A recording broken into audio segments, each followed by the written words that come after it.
오늘 본문 말씀은 스데반이라는 일곱 집사 가운데 한 사람이 회당에서 사람들과 서로 논쟁이 있었습니다.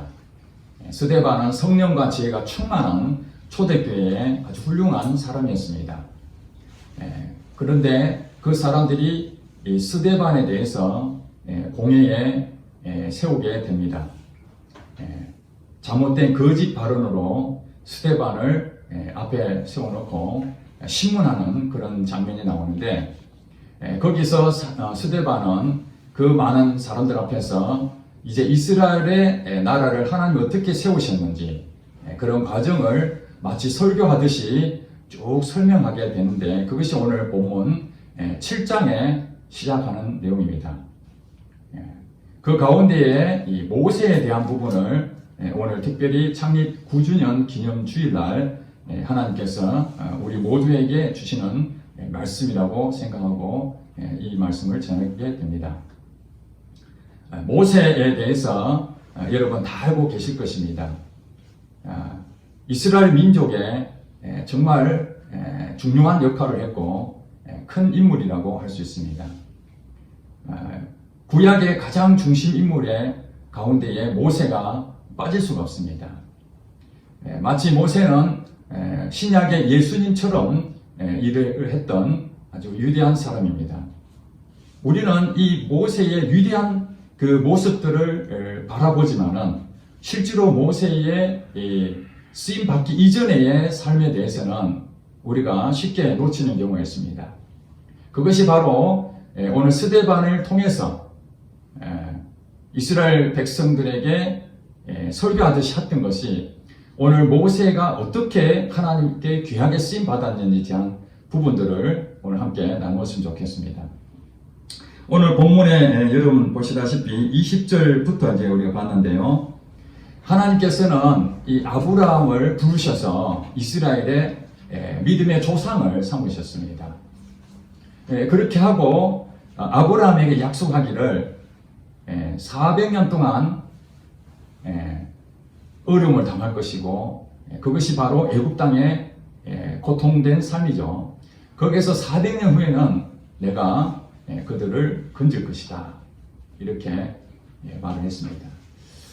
그러니까 이 아브라함에게 약속했던 그 약속의 말씀이 이제 모세를 통해서 성취가 되는 부분입니다. 하나님께서는 이 모세가 탄생하는 것을 출애굽기에 자세히 설명했는데, 오늘은 이 사도행전의 스데반 설교를 통해서 아주 간략하게 요약되어 있기 때문에 오늘 이 본문을 통해서 같이 보겠습니다. 모세가 태어났는데 하나님 보시기에 아름다운 자라고 얘기했습니다. 근데 여러분 아시다시피 모세가 태어났을 때의 시대 상황은 그렇게 좋은 환경이 아니었습니다. 오늘 우리가 코로나 시대에 어려움을 겪는 그 정도는 비교할 수 없을 정도로 이스라엘 백성들 가운데에 태어나는 남자아이는 모두가 죽임을 당하는 일이었습니다. 그렇게 해서 태어난 아이가 모세였습니다. 하나님 보시기 아름다웠지만은 모세의 탄생 그때부터 이미 어려움을 당하고 있었던 것입니다. 하나님이 보호해 주시지 않는다면은 이 모세의 생명은 아무리 아름다워도 그 결과를 열매를 맺을 수 없는 그런 일이 되는 것이죠. 여러분 젊은 시절에 일찍 죽으면은 꽃도 피지 못하고 죽었다 그러지 않습니까? 그러니까 무엇인가 이 땅에 사람을 태어나면은 참 사람답게 살 수 있는 어떤 일을 하게 되는데, 사람마다 다르겠지만은 그런 참 사명을 잘 감당하고 이 땅을 떠나는 열매가 있어야 되는데, 모세는 탄생부터 열매를 기대할 수 없는 위기에 처했던 것이죠. 그러나 하나님께서는 여러분 잘 아시다시피 바로의 공주를 통해서 우연찮게 모세를 발견하게 되고, 그 모세가 왕궁에 들어가서 생활하는 완전히 극적인 반전이 일어나게 됩니다. 죽을 수밖에 없는 이 아이가 오히려 애굽 땅의 공주의 아들이 되는 정말 희한한 일이 생기게 되는 것이죠. 40년 동안이나 모세는 왕궁의 왕자로 많은 훈련을 받았습니다. 지혜와 하는 일에 능통한 자가 된 것입니다. 자, 우리 인생의 가장 황금기가 언제입니까? 40세 정도가 될 것입니다. 40세. 오늘 본문에 보니까 23절에 그렇게 얘기하죠. 나이가 40이 되네. 이 내용은 모세 입장에서 최정성기, 황금기를 맞이하는 시대라고 할 수 있습니다. 여러분의 황금기는 언제였습니까? 아직 지금 청년들은 황금기가 아직 안 왔다고 생각할 수 있을 것입니다. 연세가 드신 분들은 여러분들이 지나온 세월 동안 그래도 내가 가장 행복했고 정말 꽃피웠고 남부럽지 않는 인정을 받는 그런 시기가 혹시 있었습니까? 그게 꼭 40살이 아니더라도 오늘 본문에서 말하는 이 40세가 되매 이것은 우리 인생의 가장 황금기 이 시기를 상징할 수가 있습니다. 모세는 나이가 40살 된 최전성기 때에 이제는 남부를 것이 없었습니다. 물론 탄생으로부터 이스라엘 백성이라는 노예를 할 수밖에 없는 그런 신분이었지만은 그래도 자기는 왕궁에서 생활하는 정말 선택받은 흙수저로 태어났지만 금수저의 일을 하고 있는 참으로 복받은 사람이었습니다. 그러나 유모를 통해 실제로는 자기 어머니죠. 어머니를 통해서 이스라엘 백성들에 대한 신앙 교육을 오랫동안 받았습니다. 근데 오늘 본문 40절에 보니까 자기 나이가 40이 차니까 그때 어떤 생각이 들었다고 했습니까? 그 형제 이스라엘 자손을 돌볼 생각이 났다. 어머니가 얘기했던 우리 민족은 하나님의 선택한 백성이다. 우리가 비록 이 애굽 땅에서 노예 생활하고 있지만은 우리의 본분은 하나님이 우리를 선택한 하나님의 자녀다. 백성이다. 이걸 잃지 말아라 하는 그런 교육을 받았죠. 그래서 모세가 어느 날 생각한 것이 야, 우리 동포들 지금 어려움을 겪고 있다는데 그 생각이 난 거예요. 우리 동포를 이제 내가 좀 도와야 되지 않겠는가. 내가 이제 왕궁에서 이렇게 좋은 위치에 있으니까 내가 무엇인가 우리 동포를 위해서 할 일이 있지 않겠는가. 그런 생각을 했다는 거예요. 참 좋은 일이죠. 가상한 일입니다. 자기 동포를 생각한다는 것은 매우 귀한 일이고 좋은 일입니다. 자, 그래서 그렇게 마음을 품고 있는데 어느 날 자기 동족이었던 한 사람이 억울한 일을 당하게 됩니다.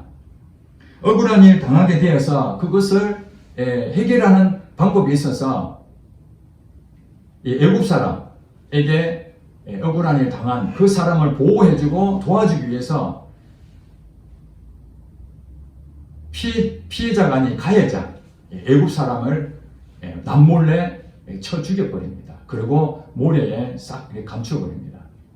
자기 동족을 살리기 위해서 애굽 사람을 죽인 것이죠. 아무도 본 사람이 없다고 생각했습니다. 그런데 또 어느 날 이제 자기 형제들끼리 동포들끼리 서로 이렇게 다툼이 일어나는 것을 성경은 지금 말하고 있습니다. 그런데 그 두 사람이 서로 이렇게 싸우고 있는데 모세가 또 가서 우리 같은 형제끼리 왜 또 싸우느냐 이렇게 얘기하니까 네가 뭔데 우리 일을 간섭하느냐 이렇게 얘기한 거예요.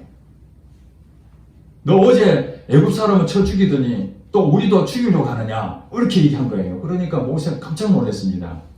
아무도 그 일을 본 사람이 없다고 생각했는데 이게 비밀이 생 것이죠. 아마도 피해자였던 사람이 그 얘기를 했을 수도 있습니다. 모세는 굉장히 당황했어요. 오늘 25절에 보니까 그는 그의 형제들이 하나님께서 자기의 손을 통하여 구원해 주는 것을 깨달을 것이라고 그렇게 생각했다는 거예요. 애굽 사람을 자기가 쳐 죽인 일이 자기 동포를 구원해 주는 하나님께서 왕궁에 있는 이 왕자였던 자기를 통해서 이스라엘의 온통함을 풀어주는 일이 맞다고 생각, 이 구원해주는 역할이 정말 잘했다, 감사하다 이렇게 깨달을 것으로 생각했는데 그들이 깨닫지를 못했다고 이렇게 기록이 되어 있습니다. 그러니까 이스라엘 백성들끼리 만약에 모세가 자기한테 얘기하면은 맞습니다. 어제 당신이 우리를 도와줬는데 우리가 싸워서는 안 되죠. 어제 참 일을 참 고마웠습니다. 우리 동포를 위해서 이렇게 희생해 준 거 너무 감사합니다. 이렇게 말을 할 줄 알았는데 오히려 네가 어찌하여 우리를 끼어드느냐? 네가 뭔데? 이런 얘기를 하면서 자기의 살인한 것이 이 들통이 나게 됩니다. 출애굽기에 보면은 이 얘기가 애굽의 바로 왕에게도 들어가게 됩니다.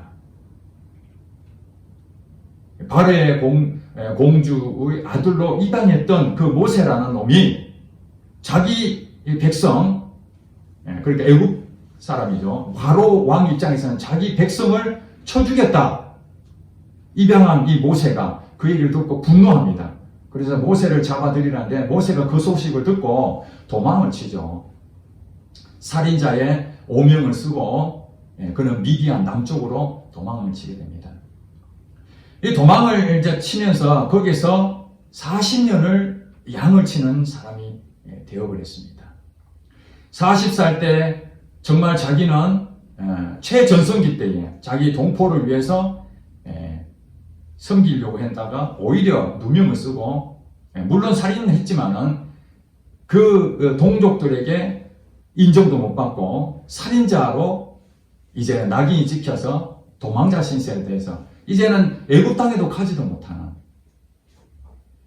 사실은 이 양떼를 돌보는 사람이 됐다지만은 당시에 이 목동은 사실은 아주 볼품없는 일이죠. 40년 동안 그 일을 한 거예요. 여기 보니까 30절에 보니까 40년이 참에 이 80살이 된 것입니다. 40살에 그런 일을 저지르고 미디안에 가서 40년 동안 양떼를 돌보는 시간이 이제 40년이 참에, 즉 80세가 된 때죠. 자, 이제는 여러분 장면을 바꾸셔야 됩니다. 모세의 한창 제정성기 때에 모세의 일은 제대로 한번 일을 해보고자 했는데 의욕이 너무 앞서다가 이제는 그것을 다 실패하고 한마디로 낙향하듯이 고향 땅에 돌아가듯이 미디안의 한 구석에 양떼를 지키는 사람으로 이제 늙은이가 되어서 아무 힘이 없는 그런 80살이 되었다는 사실입니다. 이때에 또 다른 사건이 모세에게 생겼다는 것이죠. 그것이 무엇입니까? 하나님께서 천사를 보냈습니다. 시내산 광야. 출애굽기에는 호렙산으로 되어 있는데 시내산이나 호렙산 같은 얘기입니다. 시내산 광야에 가시나무가 있었는데 그 가시나무 떨기에 불꽃이 거기서 보였습니다. 모세는 늘 다니던 길이었습니다. 그러나 어느 날 그 가시나무에 불꽃이 보이는데 나무에 불이 붙지 않은 상태에서 불이 계속 꺼지지 않냐고 타오르는 것을 보게 됩니다. 신기한 장면이죠. 지금까지 경험하지 못한 일들이 모세에게 다가오는 것입니다. 여러분 인생의 삶에서 늘 하던 일이 있었는데 전혀 예상치 못했던 일이 올 수 있다는 것입니다.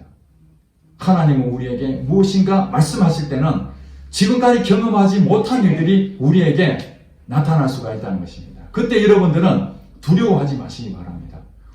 왜 이런 일이 생기지? 그리고 그냥 무시하고 지나가면 안 되는 것이죠. 지금 모세는 사실은 하나님께서 모세에게 지금 찾아오신 장면입니다. 천사라고 했지만은 실제로 하나님께서 모세에게 찾아오는 때가 바로 이제 나이가 들어서 아무 할 일이 없는 절망 가운데에 내 인생은 여기서 이제 끝났구나. 예전에 황금기였던 왕궁에서의 그 생활은 추억 속에 아련히 있을 뿐이지 지금의 자기 모습은 아무것도 아니다 할 그때에 하나님께서는 이 모세에게 왔는데 특별한 장면을 보여주신 거예요. 이게 우리 오늘 인생에 살고 있는 우리에게도 어떤 사건 가운데서 특별한 일이 만날 수 있다는 걸 여러분 생각을 하시고 들으셔야 됩니다. 그때 모세가 그 광경을 보고 깜짝 놀랐습니다. 그래서 31절에 보니까 모세가 그 광경을 보고 놀랍게 여겨 알아보려고 가까이 가니, 만약에 그 광경이 늘 일상생활 속에서 있었다면 그냥 지나갔을 겁니다. 우연하게 생각은 그냥 불났는갑다 이렇게 지나갔을 거예요. 그런데 나무에 불이 붙었는데 나무가 타지 않는 그 희한한 광경을 통해서 하나님의 사인을 발견하게 된 거예요. 우리 인생 가운데 하나님이 역사하실 때 하나님의 사인을 발견하시기를 바랍니다. 하나님의 사인이 분명히 있습니다. 여러분 가운데에. 그런데 모세가 그 광경을 보려고 딱 하는데 그때에 주의 말씀이 들렸습니다. 32절에 나는 너의 조상의 하나님 아브라함과 이삭과 야곱의 하나님이다. 이렇게 얘기합니다. 그 어머니를 통해서 모세는 신앙교육을 받았습니다. 우리의 조상은 아브라함이다.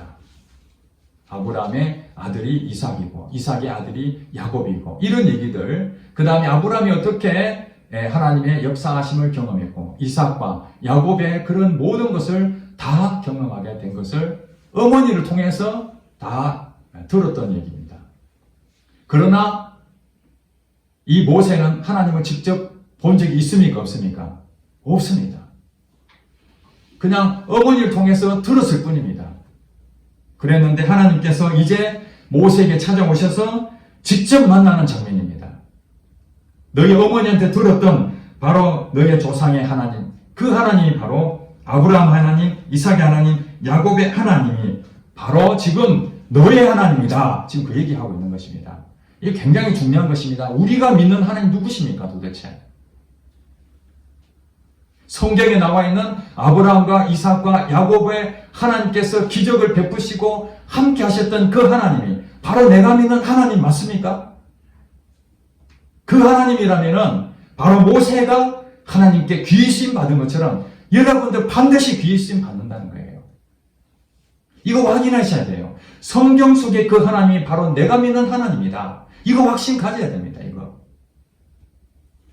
그렇지 않고 내가 믿는 하나님과 성경에 말하는 그 하나님이 다른 하나님이라면은 이 뭔가 좀 다른 것이죠. 모세는 거기서 즉시 확인했습니다. 아, 어머니가 말씀하신 그 하나님이 바로 이분이시구나. 귀로만 듣던 하나님을 이제 눈으로 직접 보는 체험을 한 거예요.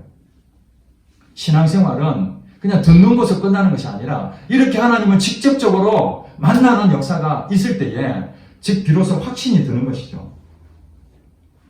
그렇지만은 모세는 이 하나님 보면 죽는다는 과거에 하나님 신을 보면은 다 우리는 거룩하지 못하고 죄인이기 때문에 이 거룩하신 하나님을 보면 다 죽는다는 그런 얘기를 들었으니까 하나님을 지금 대면하시니 아이고 나도 큰일 났구나.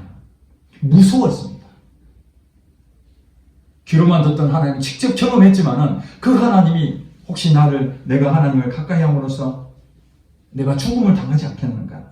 그래서 감히 바라보지 못했다고 32절에 그렇게 말하고 있습니다.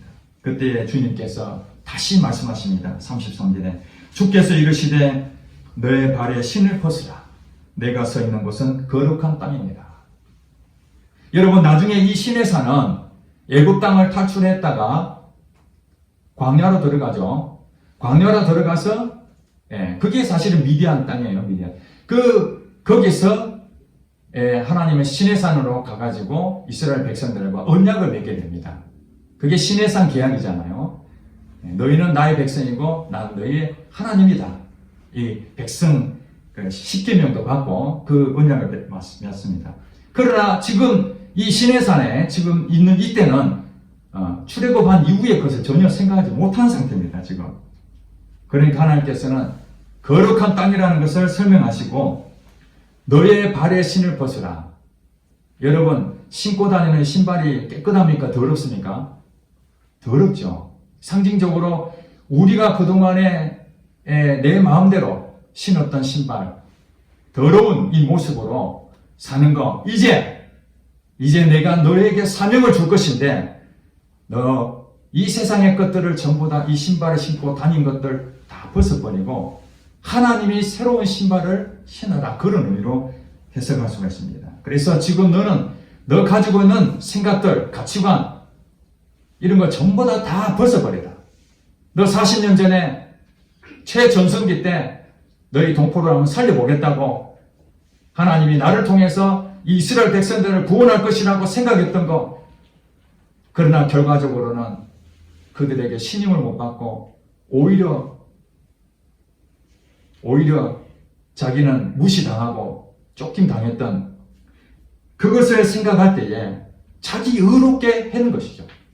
물론 선한 일이었지만 자기가 볼 땐 아주 좋은 일이었죠. 그러나 하나님께서 말씀하시는 얘기가 없이 자기가 독단적으로 행동했던 그것을 다 버리라는 거예요. 지금 하나님 앞에 선 사람들은, 예수님도 그랬죠. 나를 따라오려거든 자기를 어떻게 하고요? 부인하라. 이게 신발을 벗는 거예요. 지금 너가 신발을 벗어라. 나를 부인하라. 그리고 십자가를 지고, 이 십자가는 내가 지는 게 아니고 하나님 주신 십자가예요. 사명이 사명. 이 사명을 지고 예수님을 따르는 사람, 이 제자들이죠. 하나님 믿는 사람들이죠. 이스라엘 백성들을 구원하는 지도자로 하나님께서 모세를 부르실 때에 너 가치관, 너 생각들을 가지고 다 버리고 이제 내가 말하는 대로 따라와라.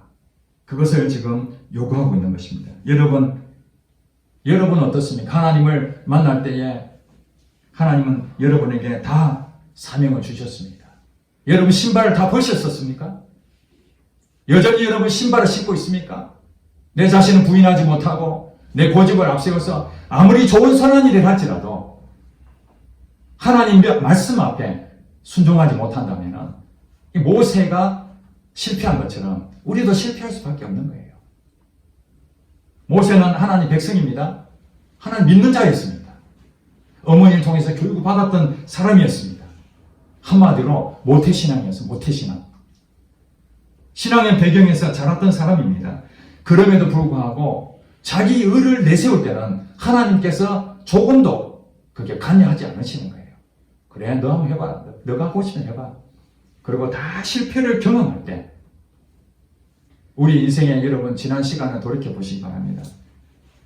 내가 그래도 한번 잘해보려고 성공하면 해보고 싶어서 이 세상에 사람들 인정함 받고 싶어서 내 모든 힘과 내 시간과 내 마음을 다해서 그렇게 열심히 살았지 않습니까? 근데 시간이 지나고 보니까 이제는 그게 무슨 의미가 있습니까? 최선정기 때 내가 하고 싶은 건 다 한다고 했지만은 결과적으로 봤을 때 이룬 것도 없고 남는 것이 이제 흰머리만 늘어가고 얼굴에 주름이 늘어나고 나이를 먹는 그런 우리 모습을 보지 않습니까? 옛날에는 자신감이 넘쳤습니다. 누가 뭐래도 다 내가 이룰 수 있다고 그렇게 생각을 했었습니다. 마치 모세가 40살 때 최전성기 때 자기 동포를 구하려고 했던 것처럼 그때는 하나님이 역사하지 않았다는 거예요. 여러분 잘 아시기 바랍니다. 내가 충만할 때는 하나님 역사하지 않습니다. 아무리 옳은 일을 할지라도 그건 역사하지 않는 것이 성경에서 말하는 거예요. 언제 역사하십니까? 아무 힘이 없을 때. 이제 나는 나이만 먹고 80살 되어서 이제 다 인생이 끝나는구나. 그래서 모세가 시편 90편에 모세의 기도에 한 장면이 나옵니다. 모세가 시편 90편 10절 말씀에 그렇게 고백합니다. 우리의 연수가 70이요 강건하면 80이다. 그렇게 자기가 고백했어요. 기도를. 그러면은 모세가 지금 80살이었다면은 강건한 사람도 80이면 인생 끝이다. 그 얘기인데 하나님께서 언제 부르셨다고요? 인생 끝무렵에 지금 모세를 부르신 거예요. 참 기가 막히지 않습니까?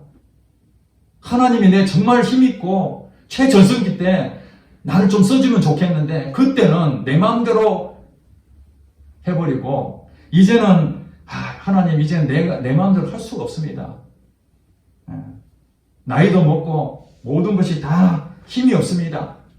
이제 죽음을 이제 기다려야 될 그런 때에 하나님께서 나타나셔가지고 모세에게 네 신발을 벗어라. 그렇게 지금 말씀하고 있으니 모세 생각하니까 기가 막힐 일이죠. 한 10년만 좀 일찍 부르시지. 내가 조금 힘이 있을 때 지금 나는 이제 다 모든 게 끝났다고 하는데 이제 오시면 어떡합니까? 하는 부분이 있을 수 있죠. 그러나 여러분 모세가 80살에 부름 받았지만은 몇 세에 죽었습니까? 120살에 죽었잖아요. 120살 죽을 때에 여러분 그 장면을 보십니까? 기력이 쇠하지 아니하였다. 모세가 120살에 죽었지만은 하나님께 수명을 120살로 정해놨을 뿐이지 정정하게 살다가 죽었다는 거예요. 120년 동안 40년 동안 골골골골 하다가 40년을 버틴 것이 아니라 하나님의 놀라운 일을 다 감당하고 120살이 아니라 그보다 더 오래 살 수 있는데 몸이 정정한데 하나님께서 부르셨다는 거예요. 여러분 인생이 끝이라고 생각하는 끝이 아니라는 거예요. 여러분 이것이 우리의 희망이라는 거예요.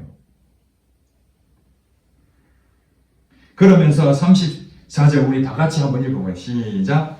내 백성이 애굽에서 괴로움받음을 내가 확실히 보고 그 단식하는 소리를 듣고 그들을 구원하려고 내려왔노니 이제 내가 너를 애굽으로 보내리라. 아멘. 다시 한번 읽어보면 이제 내가 너를 애굽으로 시작. 이제 내가 너를 애굽으로 보내리라. 자, 이게 하나님 때라는 거예요. 40살 때는 하나님이 보내지 않을 때예요. 그때는 훈련받아야 되죠. 그런데 이제 하나님께서 너를 애국으로 보낼 것이다. 이때 하나님 역사가 나타나는 거예요. 하나님 보내실 때. 자, 이 말이 무슨 말이냐? 이제 내가 너를 쓸 것이다. 이 말이잖아요. 여러분, 개개인에게 지금 하나님 지금 말씀하십니다. 이제 내가 너를 쓸 것이다.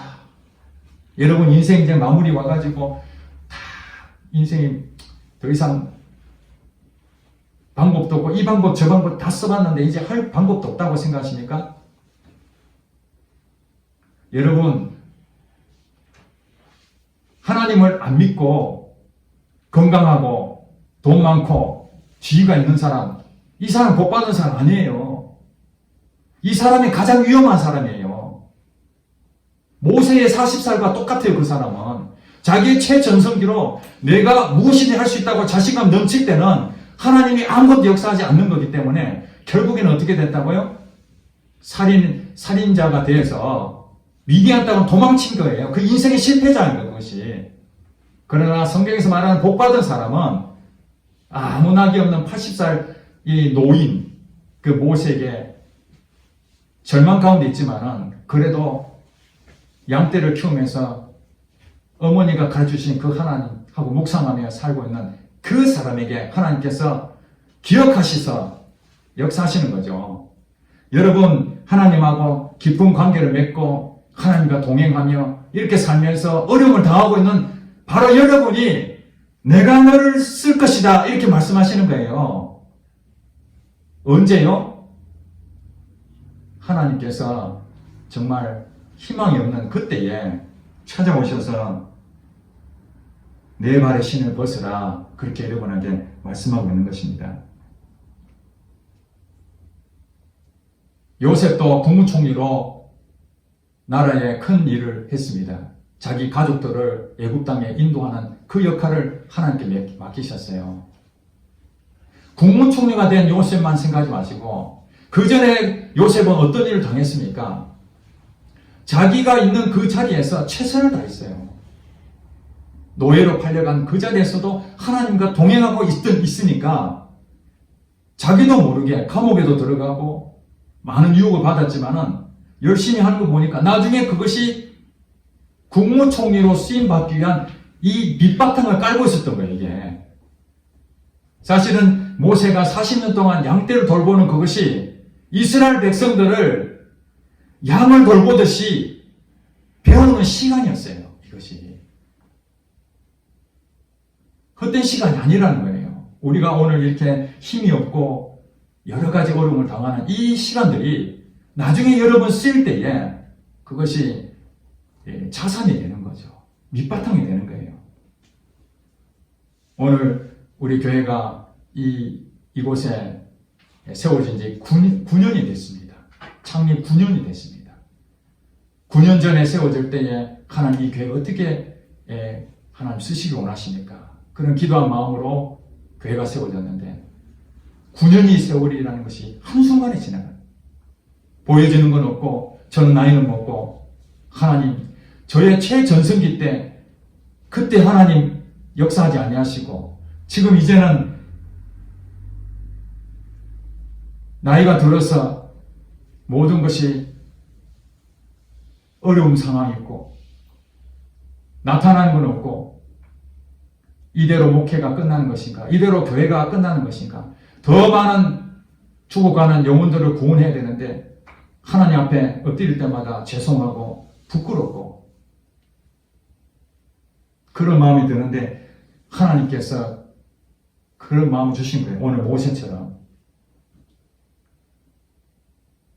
사람들이 볼 때는 화려하고 뭐가 되는 것처럼 보여지고 나타나는 현상들이 열매들이 막 나타나고 이러면은 열광하고 인정받지만은 하나님 그런 자리에서보다는 오히려 우리처럼 정말 힘이 없고 뭘 해보려도 할 수 없는 그런 막막한 상황에 빠져 있지만은 끝까지 주님과 함께 하겠다는 주님만 붙잡고 가는 저와 우리 성도들 앞에 하나님께서는 이제 내가 너를 보내리라. 이제 내가 이 교회를 들었으리라. 이제 내가 너의 고통을 다 들었으니 내가 너를 쓸 것이다. 하나님께서는 이미 400년 전에 아브라함이 약속했던 것을 400년 후에 모세를 통해서 역사하실 걸 이미 마음속에 계획하셨다는 거예요. 모세가 하루아침에 생긴 것이 아니라 400년 전에 이미 모세를 세우겠다는 이미 하나님 계획하에 이 땅에 보내신 것처럼 오늘 여러분들은 하나님께서 이 땅에 보내신 것은 하나님의 계획하심에 의해서 이 땅에 오신 거예요. 그리고 하나님께서 이 교회를 세운 것은 9년 전에 한국의 구미에 이 겨자씨 교회를 세우겠다고 계획하신 대로 지금 세워진 것이고 계획하신 대로 지금 여기까지 왔고 계획하신 대로 하나님께서는 이 교회를 인도해 가실 것입니다. 우리 눈앞에 보는 것을 그것의 마음을 빼앗기지 않냐고 하나님이 보시는 것을 우리는 봐야 됩니다. 그 다음에 어떻게 했습니까? 36절 다 같이 시작. 이 사람이 백성을 인도하여 나오게 하고 애국과 홍해와 광야에서 40년간 기사와 표적을 행하였느니라. 이제 80년까지는 인생에 완전히 낙오자가 된 것처럼 살았던 모세가 하루아침에 하나님께서 그를 역사하시니까 나머지 40년 동안은 기적과 표적을 행하는 이스라엘에 정말 없어서는 안 될 귀한 일을 감당한 사람이 됐다는 거예요. 오늘 이 시대에도 여러분 내가 모세처럼 정말 이스라엘 백성들을 크게 인도하는 그 큰 인물은 아니라 할지라도 하나님은 우리에게 소망을 주시고 이 시대의 사명을 위해서 여러분 이곳에 부르셨습니다. 여러분 그거 발견하셔야 됩니다. 여러분을 그냥 이 땅에 보내신 게 아닙니다. 여러분 지금 어려움을 당하고 있는 거 이거 하나님이 여러분들을 정말 그릇으로 쓰려고 준비하고 있는 것입니다. 이제 내가 너를 쓸 것이다. 이 교회도 쓸 것이고 한국 교회도 쓰라린 고난 가운데 하나님께서 때가 되면 한국 교회도 들어 쓰실 것입니다. 예수를 믿는 사람들은 결코 망하지 않습니다. 기도한 백성 망하지 않는다고 성경이 말하고 있습니다. 하나님과 함께 하시면은 우리는 어디 가든지 천국을 누릴 수 있다는 것입니다. 여러분 인생 가운데에 새로운 인생의 전환점이 되는 오늘 이 시간 이후부터 하나님께 어떻게 여러분 삶 가운데에 귀로만 듣던 하나님이 눈으로 본 하나님으로 또 역사하시고 동행하시고 나타나시는 일들이 정말 마지막 여러분 인생에 이제 숨이 거두는 그때에 하나님 나의 마지막 인생을 주께서 역사하셨군요. 모세처럼 하나님 쓰신 것처럼 하나님 저도 이 땅에 남겨진 자로서 하나님 쓰셨군요. 너무너무 감사합니다. 이것으로 하나님 앞에 칭찬받는 여러분 되시기를 주의 이름으로 축복합니다. 기도하겠습니다.